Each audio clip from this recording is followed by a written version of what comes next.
निज कर डासी नाग रिपुछाला, बैठे सहज ही सम्मुख कृपाला। बाबा जिस आसन पर बैठते हैं वो मृगासन है। कौन सा आसन है? देवता के आसन। पहुंच गए नाग रिपुछाला, बैठे सम्मुख सहज कृपाला। कैलाश आसन का बंधुओं बहुत महत्व। शंकर के बारे में पूछने लगे, बाबा कहाँ है? कुश का, कम्बल का। भगवान के पार्षदों ने कहा देखो भाई बाबा तो सिंह चर्म का। हमारे यहाँ आसन की बड़ी महत्वता है। किधर गए? और किस आसन पर बैठ करके कौन से कहाँ मिलेंगे ये भी हमें नहीं। इसकी महत्वता है सामान्य रूप से। आज बाबा का आचार्य जी पता नहीं, देवता परेशान हो चर्म के किसी भी आसन पर ध्यान देकर नहीं बैठना बंधुओं। कभी मूर्खता आनंद नामक किसी गृहस्थ भगवान को पुकार रहे हैं। यदि उसने चरमासन पर बैठा तो सही बात बताएं, ये उस समय की घटना चल रही है जब माता पार्वती को हो ही जाएगा, क्योंकि चमड़े से भगवान दूसरी बार प्राप्ति के चर्म अपना तेज देने जा रहे हैं का अधिकारी है, जो या तो महात्मा होगा या जैसे ही माता पार्वती बैठने वाले थे, बाबा कौन से आसन पर बैठे? उसी समय दरवाजे में देवता पहुंच गए बाबा को बुलाने कि निज कर डासी। आज बाबा ने तेज नाग दरवाजे से बाहर आ गए। विष्णु जी ब्रह्मा जी कहोगे बाबा कौन से महात्मा है? बाबा ने तारकासुर का अत्याचार बढ़ गया है, लेकिन जो 87,000 वर्ष तक की समाधि लगा सकता है वो महात्मा ही है। गृहस्थ व्यक्तियों को कौन से आसन पर बैठना चाहिए? परम पवित्र कुश। शंकर जी कहते हैं पुत्र होना तो कौन से आसन पर? आप लोगों ने बुला दिया तो अब तेज। दूसरा, गृहस्थ आदमी कुश आसन न मिले तो कंबल के आसन पर बैठे। और पार्वती को पुत्र हो सकता है ये मार्केट पर मिल जाता है। ऊन का बना हुआ आसन हो। क्यों? ऊन और कंबल ये अपवित्र अशुद्ध नहीं। भगवान शंकर ने कहा पार्वती को बंधुओं अपवित्र नहीं माना गया है।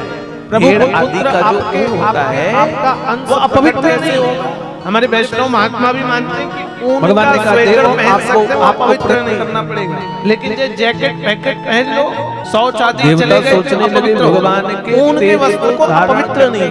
इसलिए ऊन या कंबल का आसन हो या कुश। यदि माता पार्वती तेज को गृहस्थ व्यक्ति को पूजा में धारण कौन करेगा? बैठना चाहिए। धीरे से देवों ने अग्नि देव को धोया नहीं जाता है। क्या नहीं किया जाता है? इसलिए गंदा कबूतर जानते हो ना, हो गया तो धो धा के रख दिया। कबूतर आसन धोया नहीं जाता।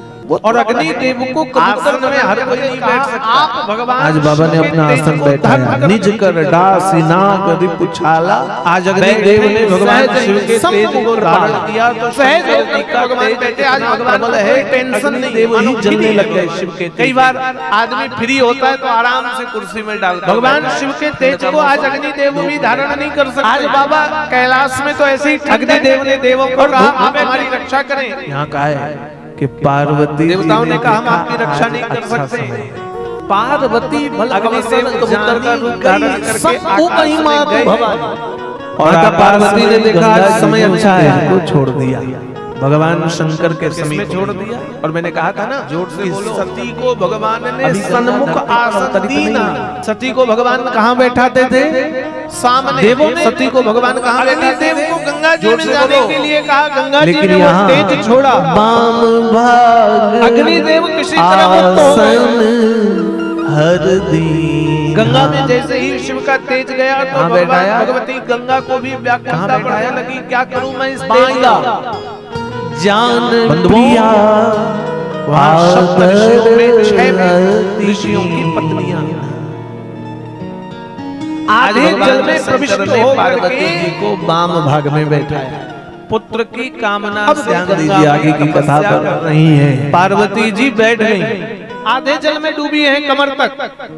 आज और कमर तक के जल में डूब करके सप्त ऋषियों की पत्नी भगवती गंगा से पुत्र की कामना का व्रत मांग रही हैं कि पूर्व जन्म में मेरे साथ गंगा ने शिव के तेज को सभी मैं सती दिशाओं में प्रविष्ट करा दिया। बैठे ही शिव समीप हर्षाई। आज भगवान शिव का तेज सप्त ऋषियों की पत्नी के गर्भ में पार्वती जी को पूर्व जन्म की कथा का स्मरण हो गया। ऋषियों की पत्नी भी व्याकुल हो गई।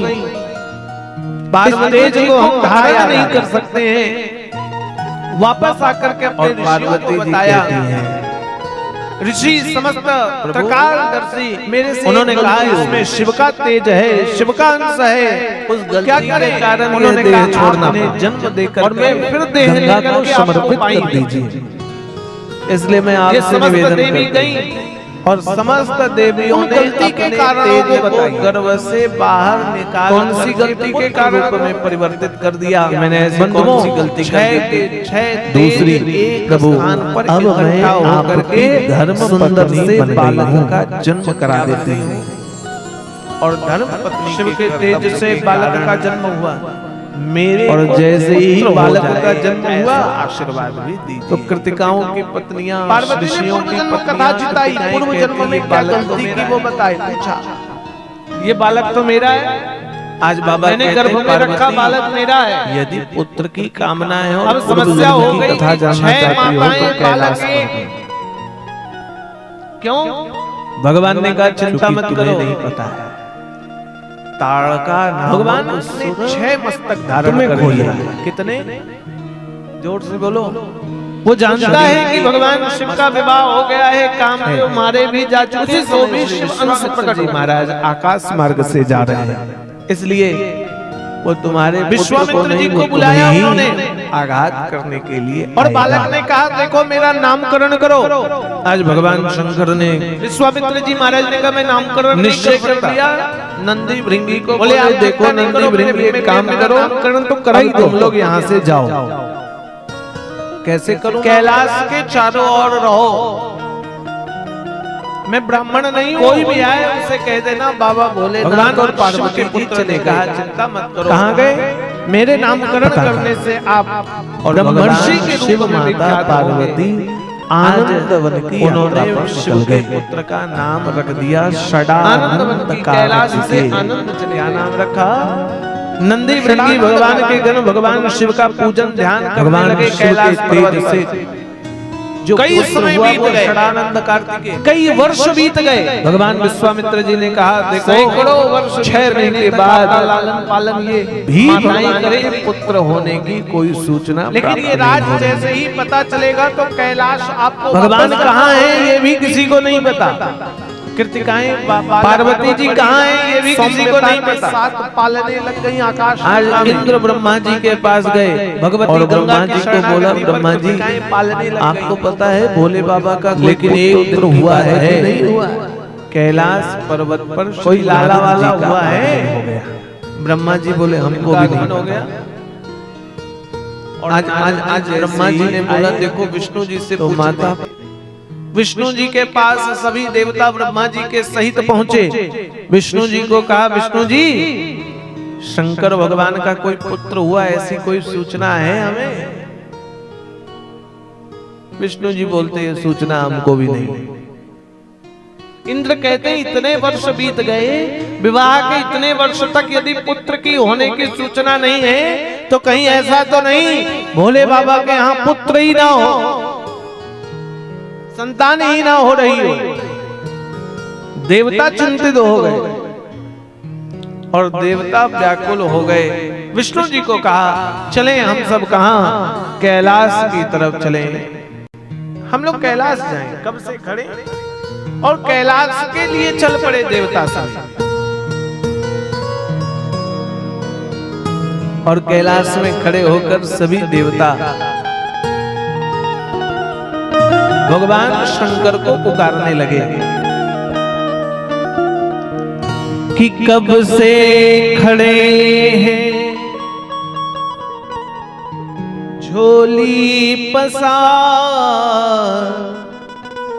क्या पसार के खड़े हो? जोर से बोलो। झोली जानते हो? कुछ याचना के लिए। आज देवता गए हैं कुछ मांगने कि बाबा आपके पुत्र उत्तर कब होगा, और आप लोग भी श्रद्धा से बाबा से मांग लो। क्या? घर की शांति, गांव की समृद्धि, अपने जीवन की खुशी, और भाव से कहो। एक ही प्रार्थना होना चाहिए कि जिंदगी से हारे गम जमाने का लेकर मैं आया, तू बता जहां में लोग अपने हुए क्यों पराए, तेरे सिवा दुनिया में कोई ना हमारा है। ओ मेरे भोले बाबा, तेरे सिवा दुनिया में कोई दूसरा नहीं है। भगवान से ऐसा प्रार्थना बंधुओं